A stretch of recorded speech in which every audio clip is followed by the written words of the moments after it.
विद्यार्थी मित्रांनो नमस्कार। मित्रांनो आज आपण सराव संच 39 सोडून पाहणार आहोत। तर बघा यातलं पहिलं गणित बघा मी वाचतोय, पहिल्यांदा प्रश्न समजून घेऊया आणि मग वैध कसं सोडवायचं ते पाहूया। बघा रमेश आणि सुरेश आणि रमेश यांनी 1,44,000 रुपये 4:5 या प्रमाणात गुंतवून एक भूखंड खरेदी केला। बघा त्यांनी भूखंड म्हणजे एक प्लॉट खरेदी केलाय जमिनीचा, 1,44,000 रुपये गुंतवलेत आणि ते गुंतवले ते कशाप्रमाणे 4:5 या प्रमाणात, म्हणजे सुरेश 4 आणि रमेश 5। बघा लक्षात घ्या, सुरेशचं नाव आधी म्हणून 4 सुरेशचे, रमेशचं नाव तर म्हणून 5 रमेशचे। पुढे बघा काही वर्षांनी विकून त्यांना 20% नफा मिळाला तर प्रत्येकाला किती नफा मिळाला हे आपल्याला शोधायचे। तर बघा पहिल्यांदा एकूण नफा किती मिळाला ते आपण शोधूया। इथं नफ्याची टक्केवारी दिली, नफा किती मिळालाय 20%। कशाच्या 20%? 1,44,000च्या 20%। तर आपण आता गणित लिहायला सुरुवात करूया। बघा कसं सोडवायचं, पहिल्यांदा जे दिलंय ते आपण लिहूया। तर बघा गुंतवणूक किती आहे बघा 1,44,000 आणि नफा किती आहे 20%। तर बघा इथं लिहूया आपण गुंतवणूक किती आहे 1,44,000 आणि नफा किती आहे 20%। बरोबर 20% म्हणजे 20%, बरोबर। म्हणून आपण काय करायचंय एकूण नफा काढायचंय, म्हणून एकूण नफा बरोबर। आता एकूण नफा किती असणार आहे बघा 20% नफा झालाय, कशाच्या 20%? 1,44,000च्या 20%। मग 20% म्हणजे किती 20/100, त्याला कशाने गुणायचंय गुंतवणुकीने 1,44,000। आता हे सोडवायचे, एकूण नफा किती येतो आपल्याला मिळणार आहे बघा।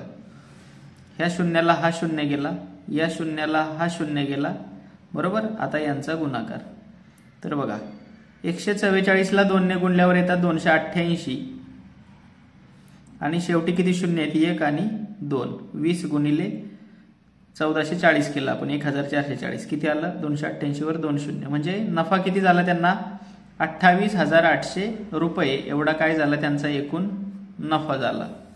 आता आपल्याला विचारलंय, तर बघा आपल्याला विचारलंय प्रत्येकाला किती नफा मिळाला। आता प्रत्येकाचा नफा काढायचा असेल तर आपल्याला या गुणोत्तरानुसार नफा काढावा लागणार आहे, बरोबर। मग जेवढी गुंतवणूक त्याच गुणोत्तरामध्ये त्यांनी नफा वाटून घेतलेला आहे, बरोबर की नाही। 4:5 या प्रमाणामध्ये काय केलेलं असणार त्यांनी नफा वाटलेला आहे।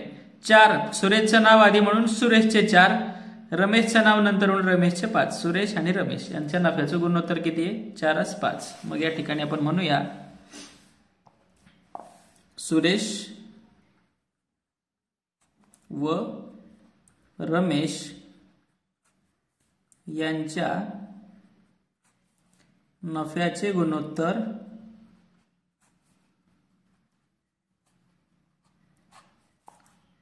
4:5 आहे, बरोबर की नाही। गुंतवणुकीचे गुणोत्तर 4:5 होतं, म्हणजे नफ्याचं गुणोत्तर सुद्धा 4:5, बरोबर। मग आता आपल्याला काय करायचंय प्रत्येकाचा नफा काढायचा आहे, बरोबर की नाही। प्रत्येकाचा नफा काढायचा आहे, बरोबर।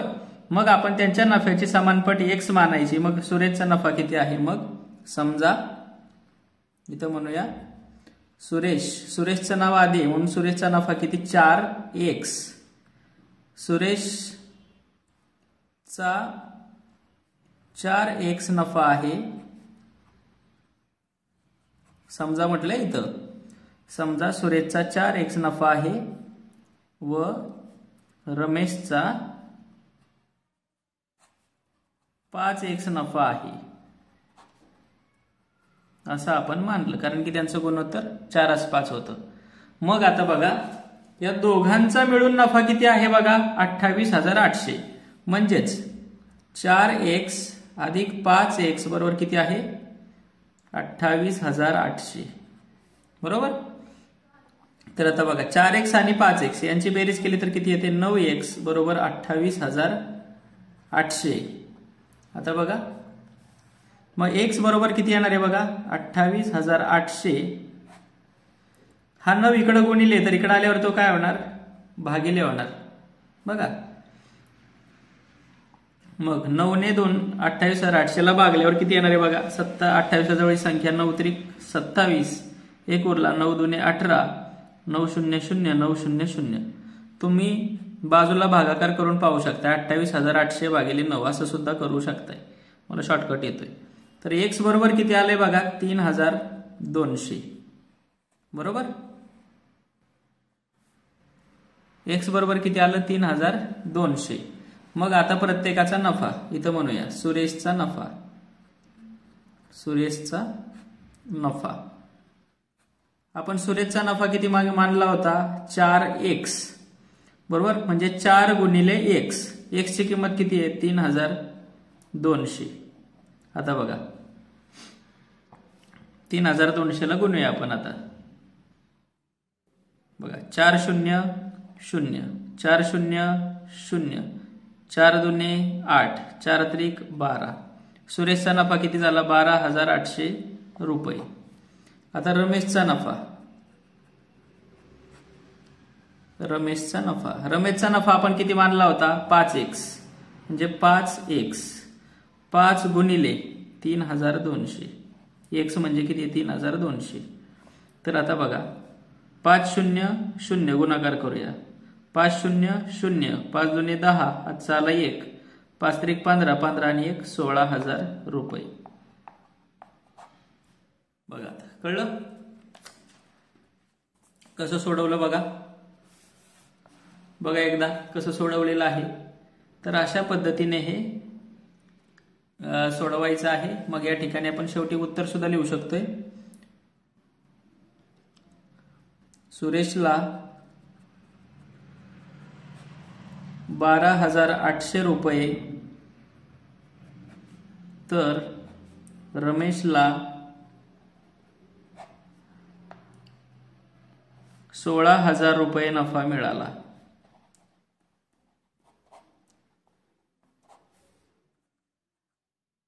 तर हे असं सोडवायचं आहे. ओके, आता पुढचा प्रश्न पाहूया मित्रांनो. आता दुसरा प्रश्न बघा. विराट व सम्राट यांनी अनुक्रमे 50,000 रुपये व 1,20,000 रुपये गुंतवून व्यवसाय चालू केला. या व्यवसायात त्यांना 20% तोटा झाला तर प्रत्येकाला किती तोटा झाला. तर बघा 20% तोटा झाला त्यांना. तर मित्रांनो पहिल्यांदा आपल्याला काय करायचे, त्यांची एकूण गुंतवणूक किती. विराटची गुंतवणूक आहे 50,000 आणि सम्राटची गुंतवणूक आहे 1,20,000. तर त्यांची एकूण गुंतवणूक बघा किती असणार आहे. तर पहिल्यांदा आपण एकूण गुंतवणूक किती आहे ते लिहूया. एकूण गुंतवणूक 50,000 अधिक 1,20,000 असणार आहे. मग इथे लिहूया आपण, हा दुसरा प्रश्न आहे. मग एकूण गुंतवणूक 50,000 अधिक 1,20,000 म्हणजे एकूण गुंतवणूक किती झाली, 1,70,000 रुपये. बरोबर. तर आता त्यांच्या प्रत्येकाच्या गुंतवणुकीचं गुणोत्तर आपल्याला काढावं लागणार आहे. पहिल्यांदा ह्या दोघांच्या गुंतवणुकीचं गुणोत्तर. मग या ठिकाणी आपण लिहूया विराट व सम्राट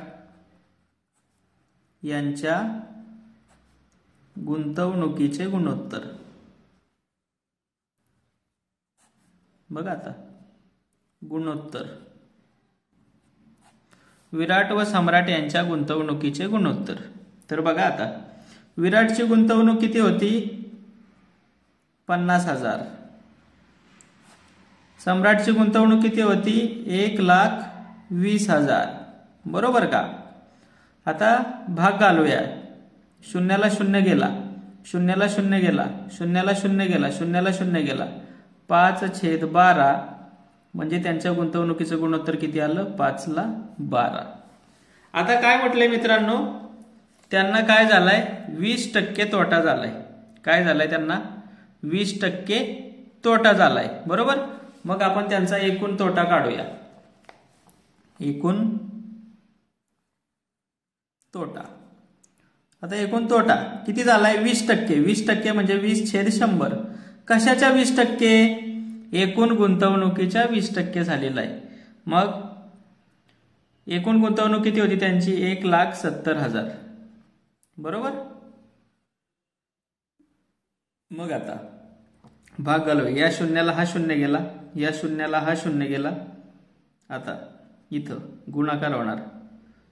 17 दुने 34. 20 गुणिले 1,700 करावं लागणार ना आपल्याला. 17 दुने 34. किती शून्य आहे शेवटी? 1 2 3. 1 2 3. 34,000. एकूण तोटा किती झाला? 34,000 रुपये त्यांचा तोटा झाला. बरोबर. पण त्यांच्या गुंतवणुकीचं गुणोत्तर किती होतं? 5/12. मग आपण विराटचं नाव सुरुवातीला आहे, मग विराटची गुंतवणूक किती मानायची? 5x. सम्राटची गुंतवणूक 12x मानू. मग या ठिकाणी म्हणूया, समजा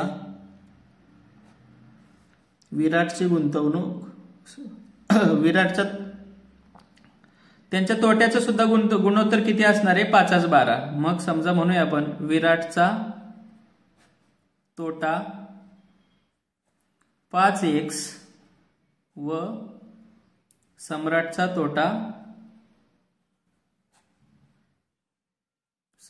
तोटा 12x आहे असं आपण मानलं, समजा म्हटलं इथं. बरोबर.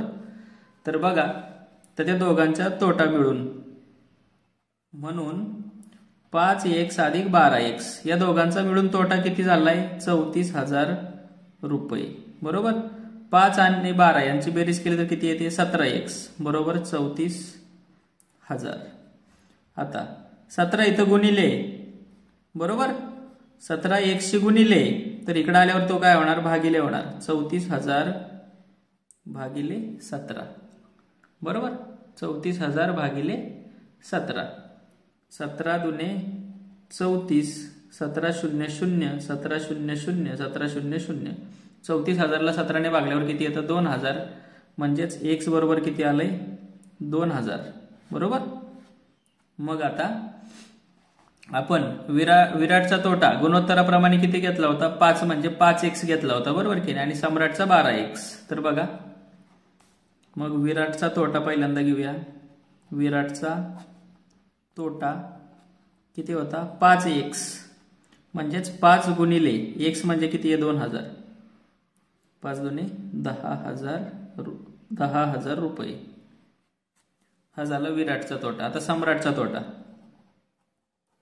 सम्राटचा तोटा किती मानला होता आपण? 12x. बरोबर. 12x म्हणजे 12 गुणिले 2,000. 12ला 2 ने गुणले होणार 24,000 रुपये. म्हणजे बघा, विराटचा तोटा झाला 5x आणि सम्राटचा तोटा झाला 12x.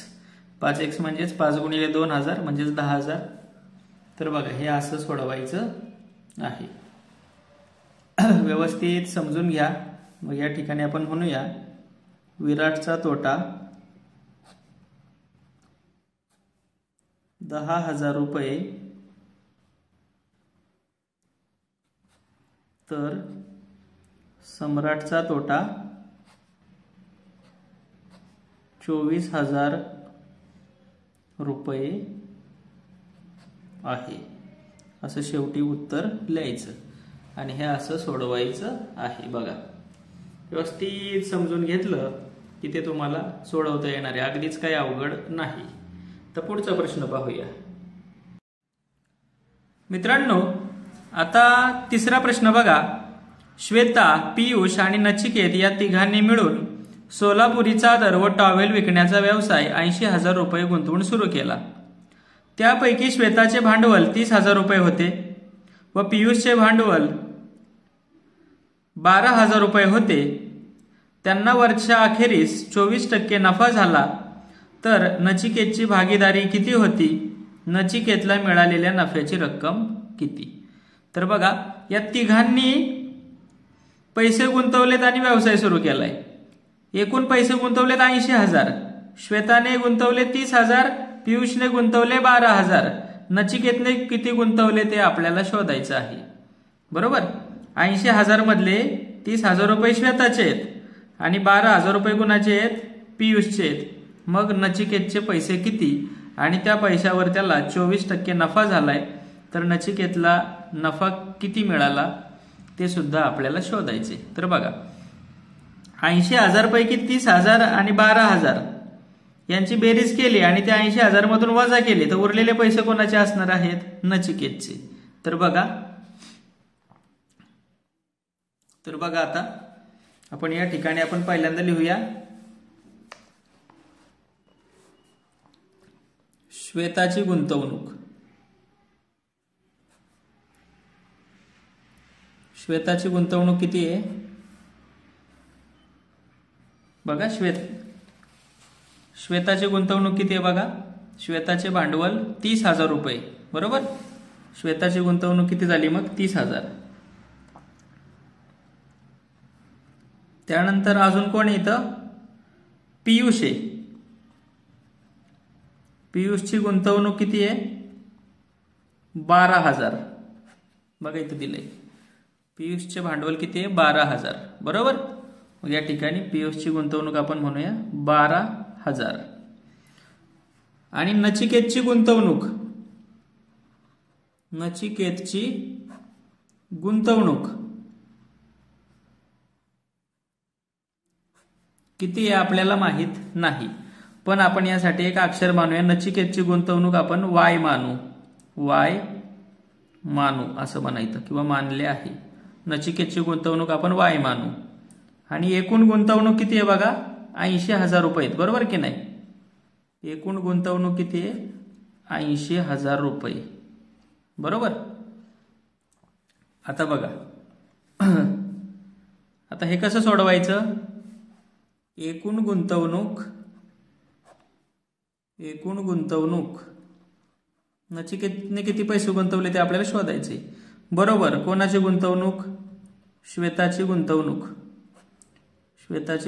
मी फक्त गुंत म्हणतो, अधिक पियुषची गुंतवणूक, गुंत म्हणतो फक्त इथं, अधिक नचिकेतची गुंतवणूक.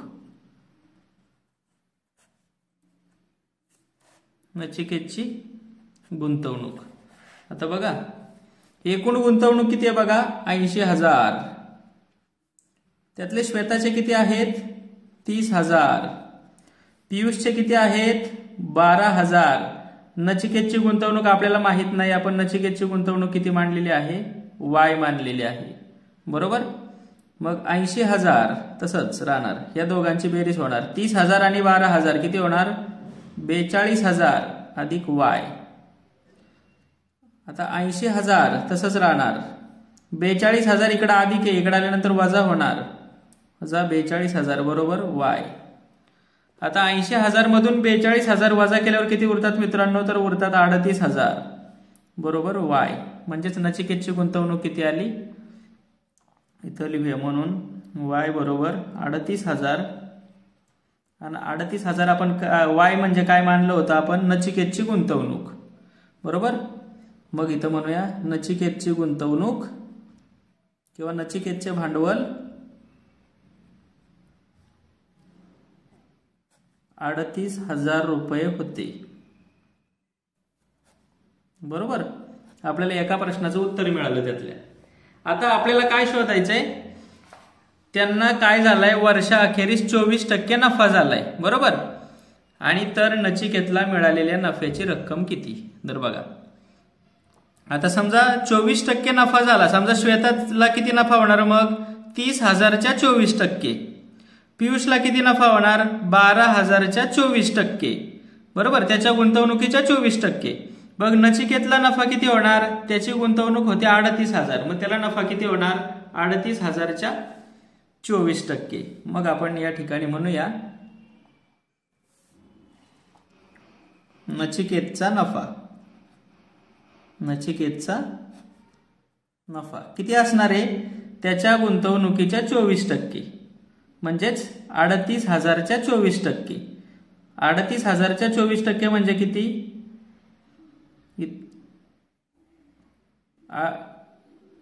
24% म्हणजे 24/100. कशाचा? 38,000च्या 24%. 38,000च्या 24% नचिकेतचा नफा. बरोबर, आपल्याला दिलंय ह्याच्यामध्ये नचिकेतचा नफा काय होणार 38,000च्या 24%. लक्षात घ्या. मग आता शून्याला शून्य घालूया, या शून्याला हा शून्य गेला. आता काय उरले 24 गुणिले 380. तर इथं गुणाकार लिहूया आपण. 24 शून्य शून्य, 24 आठे 192, हातचा आला 19. पुढे 24 त्रिक 72, 72 आणि 19 किती होतात 91 होतात. 9,120 रुपये काय झाला नचिकेतचा नफा. मग या ठिकाणी म्हणूया नचिकेतचे भांडवल 38,000 रुपये. उत्तर नचिकेतचे भांडवल 38,000 रुपये, तर त्याचा नफा 9,120 रुपये आहे. आता पुढे पाहूया पुढचा प्रश्न पाहूया. हा प्रश्न होता तिसरा. बरोबर. आता चौथा प्रश्न पाहूया मित्रांनो. आता चौथा प्रश्न बघा.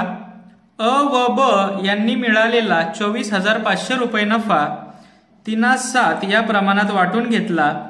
प्रत्येकाने आपल्याला मिळालेल्या नफ्यापैकी 2% रक्कम सैनिक कल्याण निधीला दिली, तर प्रत्येकाने किती रक्कम निधीसाठी दिली. तर बघा आता त्यांना एकूण नफा किती मिळालाय दोघांना मिळून 24,500. नफ्याचं प्रमाण किती आहे, नफ्याचं गुणोत्तर किती आहे 3/7. आणि हा जो प्रत्येकाला मिळालेला नफा आहे त्याच्या 2% रक्कम सैनिक कल्याण निधीला त्यांनी दिलेली आहे. अ ने त्याचा नफा आहे त्याच्या 2% दिले, ब ने त्याचा नफा आहे त्याच्या 2% सैनिक कल्याण निधीला दिले, तर प्रत्येकाने किती रक्कम निधीसाठी दिली हे आपल्याला शोधायचं आहे. तर आता बघा या ठिकाणी आपण सोडवायला सुरुवात करूया. आता आपण त्यांना मिळालेला एकूण नफा लिहूया. पहिल्यांदा नफा आहे एकूण 24,500 आणि नफ्याचं गुणोत्तर आहे 3/7. अ आणि ब. अ सुरुवातीला आहे म्हणून अ चा नफा 3 असणार, ब चा 7 असं घ्यायचं आपण. मग आता बघा एकूण नफा 24,500 रुपये. बरोबर. कितवं गणित आहे हे चौथं. एकूण नफा किती आहे 24,500 रुपये. आणि आता बघा एकूण नफा 24,500. मग आपण या ठिकाणी लिहायचंय त्यांच्या नफ्याचं गुणोत्तर. अ व ब यांच्या नफ्याचे गुणोत्तर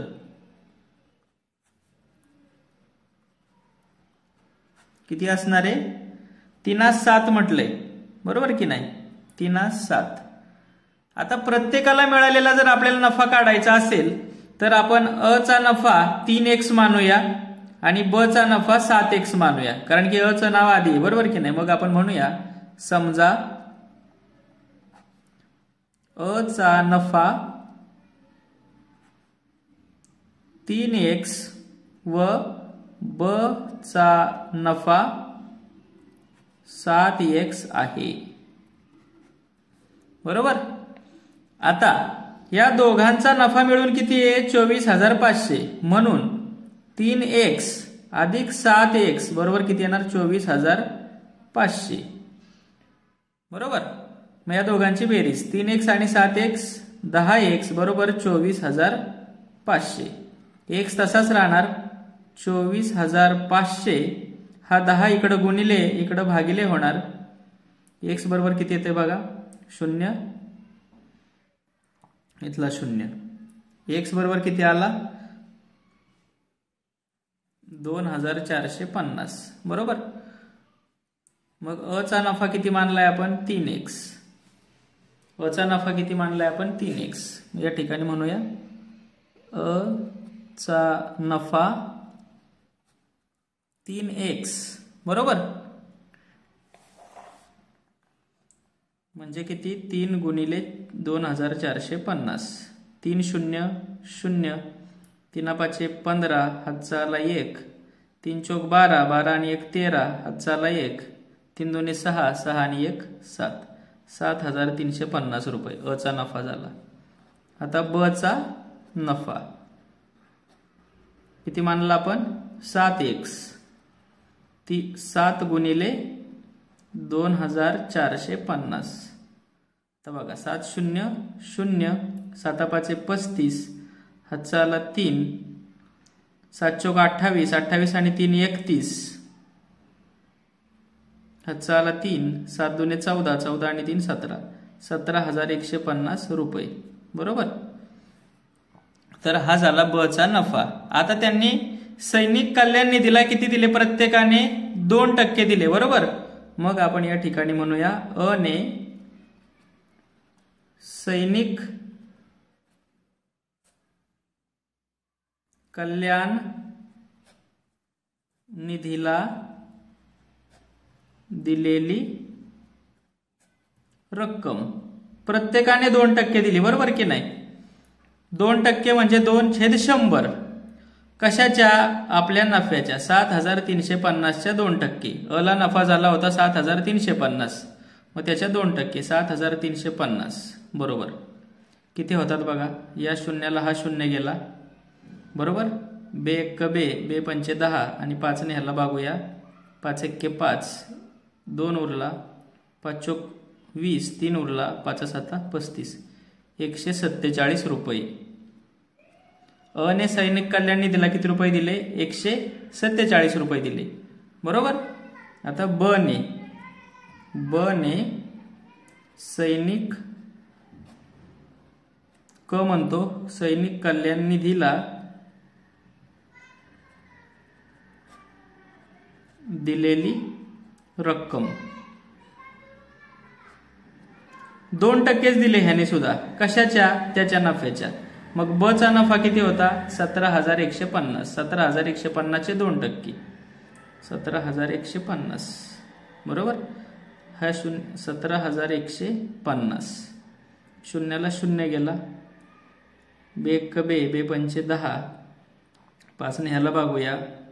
5 3 15, 2 उरले, 5 चौक 20, 1 उरला, 5 3 15, 343. किती आले? 343. मग ह्याने किती दिले? 343 रुपये. अ ने सैनिक कल्याण निधीला किती दिले? 147. ब ने सैनिक कल्याण निधीला किती दिले? 343. तर हे अशा पद्धतीने सोडवायचं आहे. अतिशय सोपं आहे. आता पुढचा प्रश्न पाहूया. मित्रांनो, आता पहिल्यांदा प्रश्न वाचूया.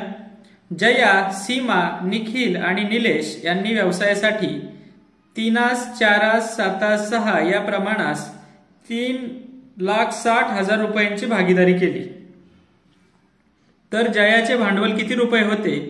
त्यांना या व्यवहारात 12% नफा झाला तर निखिलच्या वाट्याला किती रुपये मिळतील? तर बघा, जया, सीमा, निखिला या चौघांनी मिळून या प्रमाणात काय केले? 3,60,000 रुपये जमा केले आणि व्यवसाय सुरू केला. जयाचं भांडवल किती होतं हे आपल्याला शोधायचंय आणि त्यांना या व्यवहारात 12% नफा झाला तर निखिलच्या वाट्याला किती रुपये मिळतील हे आपल्याला शोधायचं आहे. तर बघा, आपण पहिल्यांदा काय करायचंय? ह्यांच्या सगळ्या गुंतवणुकीचं जे समानपट आहे ते आपण x मानायचे आहे. बघा, मग या ठिकाणी आपण म्हणूया काय नाव आहेत क्रमाने लक्षात ठेवा. जया, सीमा, निखिल आणि निलेश. बघा कसं सोडवतोय मी. 5वा प्रश्न आहे जया, दुसरं कोणाचं नाव वाचलं मी? सीमा, निखिल,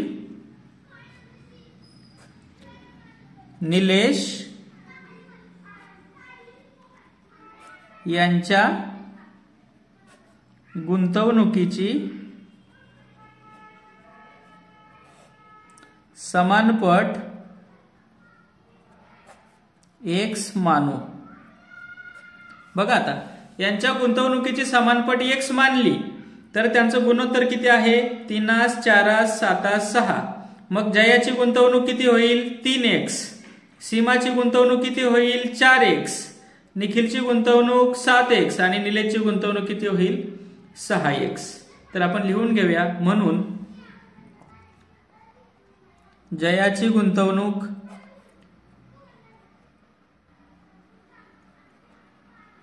किती होणार आहे? बघा, जयाचं नाव सुरुवातीला आहे म्हणून इथं 3 आहे. मग जयाची गुंतवणूक किती होणार? 3x. त्यानंतर दुसरा कोण आहे सीमा, सीमाची गुंतवणूक होणार 4x, सीमाची गुंतवणूक किती होणार 4x. अजून कोण आहे 3 नंबरला निखिल, निखिलची गुंतवणूक 7x, निखिलची गुंतवणूक 7x. आणि शेवटी कोण आहे चौथा निलेश, निलेशची गुंतवणूक 6x व निलेशची गुंतवणूक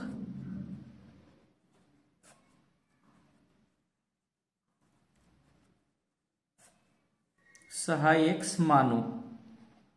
आता बघा, आता एकूण गुंतवणूक किती दिली आपल्याला 3,60,000. मग आपण इथं लिहूया जयाची गुंतवणूक 3x अधिक सीमा 4x, निखिलची 7x अधिक निलेशची 6x आणि सगळ्यांची मिळून किती होणार 3,60,000 होणार.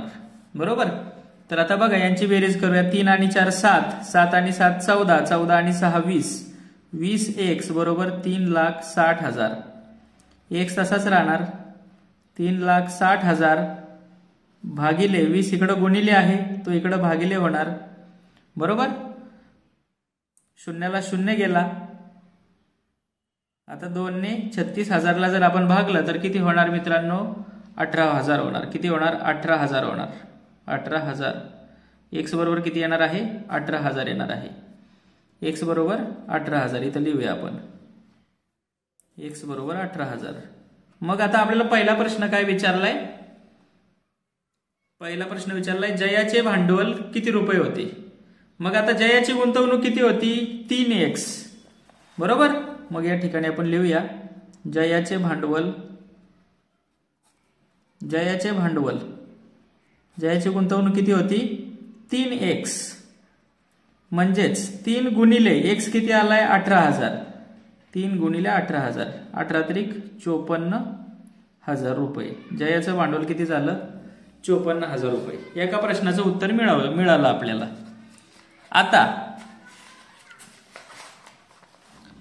आता बघा आपल्याला पुढे याच्यात अजून एक प्रश्न आहे. त्यांना या व्यवहारात 12% नफा झाला तर निखिलच्या वाट्याला किती रुपये मिळतील. तर बघा त्यांचा एकूण नफा आपल्याला काढावा लागणार आहे.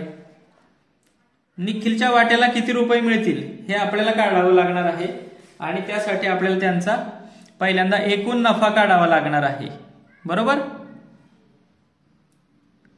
त्यांचा एकूण नफा काढावा लागणार आहे. मग या ठिकाणी आपण म्हणूया एकूण नफा बरोबर त्यांना एकूण नफा किती झालाय 12%.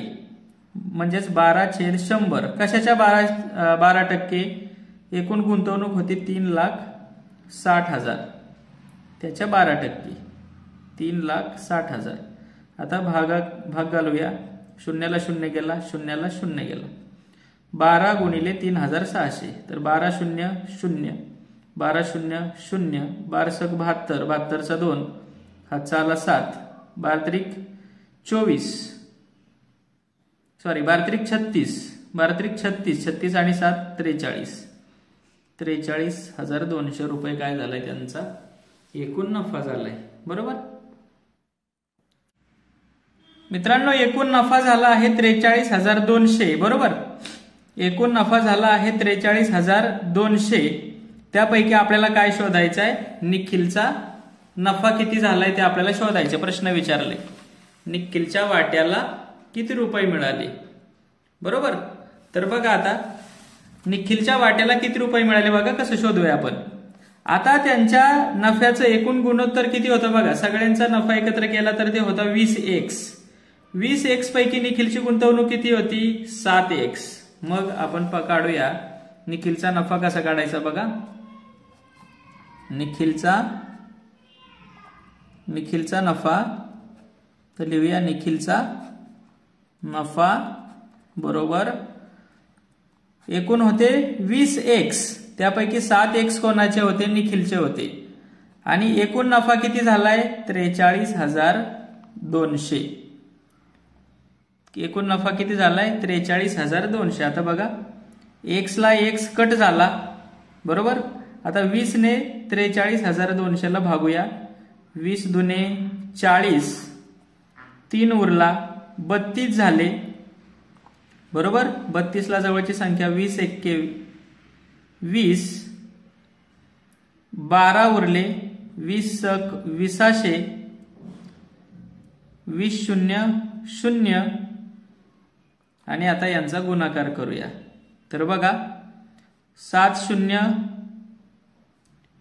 आता 7 ने 2160 ला गुणायचे. 7 शून्य 0, 7 सकम 42, हातचा आला 4, 7 एक्के 7, 7 आणि 4 11, हातचा आला 1, 7 दुने 14, 14 आणि 1 15, 15,120 रुपये काय झालाय निखिलचा नफा झालाय.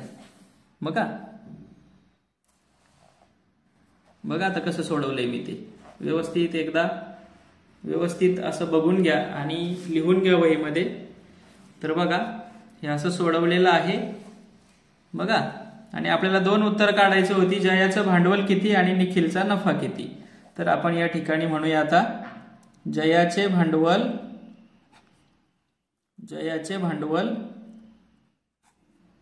54,000 रुपये, तर निखिलचा नफा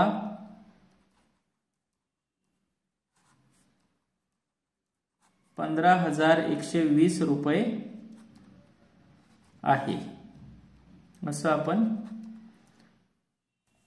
सोडवायचंय. आणि हा मित्रांनो सराव संच या ठिकाणी संपलेला आहे.